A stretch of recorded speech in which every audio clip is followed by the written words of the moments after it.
Now let me show you what triggers all emotions into activity that brings results.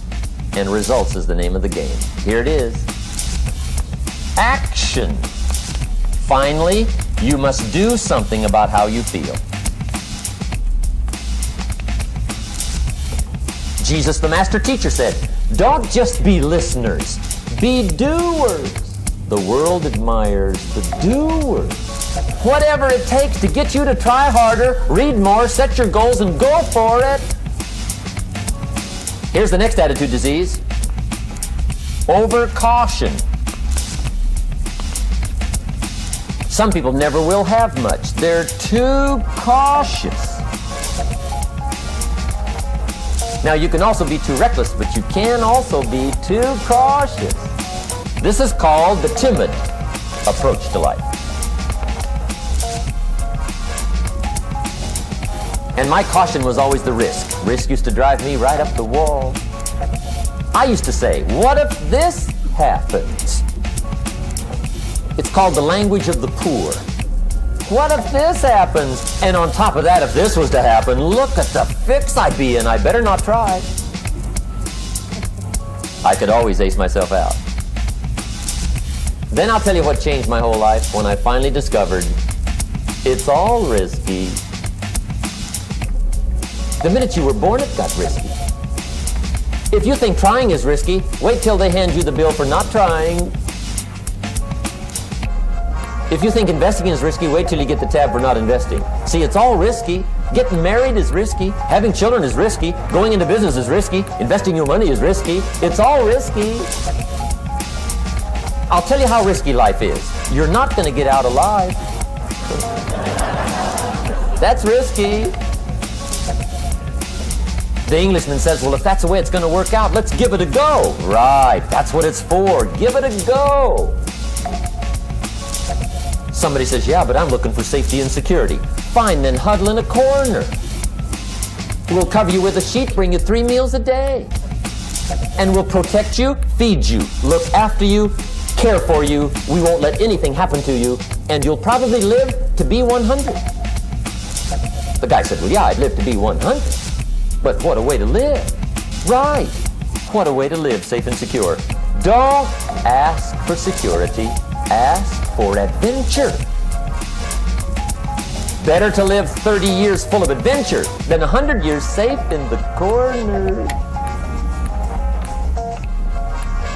And see, it's not important how long you live. What's important is how you live.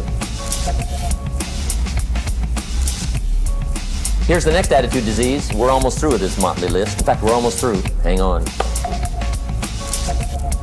The next one is pessimism.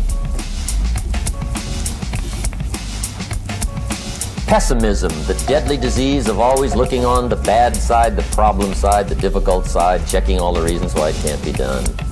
The poor pessimist leads an ugly life. He doesn't try to figure out what's right. He tries to figure out what's wrong.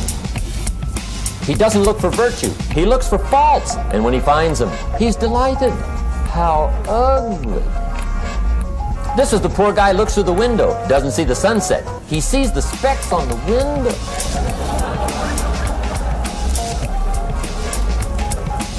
And this is the poor guy, right, who rushes up, takes such leave of his senses. This guy rushes up and he says, I've got 5 good reasons why it won't work.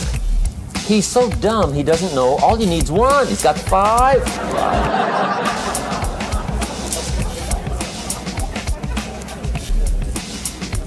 To the pessimist, the glass is always half empty. To the optimist, the glass is half full. Why would the same measure affect people 2 different ways? Answer, it all depends on how you look at it. Our lives are mostly affected by the way we think things are, not the way they are.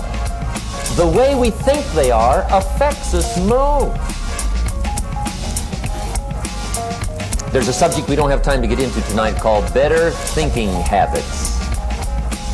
One of the major things Shope taught me when I met him, he said, poor thinking habits keeps most people poor.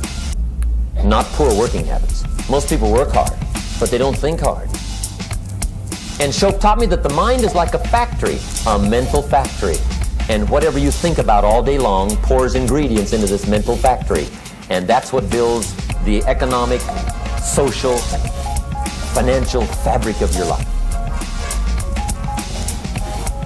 He quoted me a Bible phrase that says, "As you think, so you become."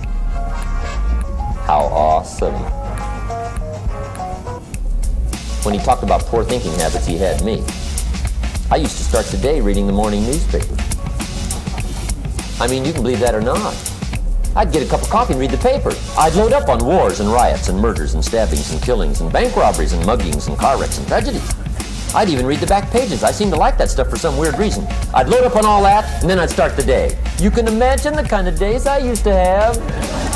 You walk around on your financial knees. They call you economic peewee.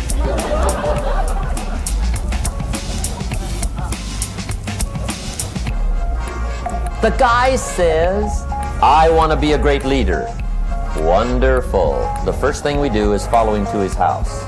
When we get there, we walk in and check his library, number one.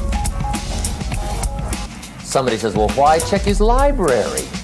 The reason is because what a man reads pours massive ingredients into his mental factory, and the fabric of his life is built from those ingredients.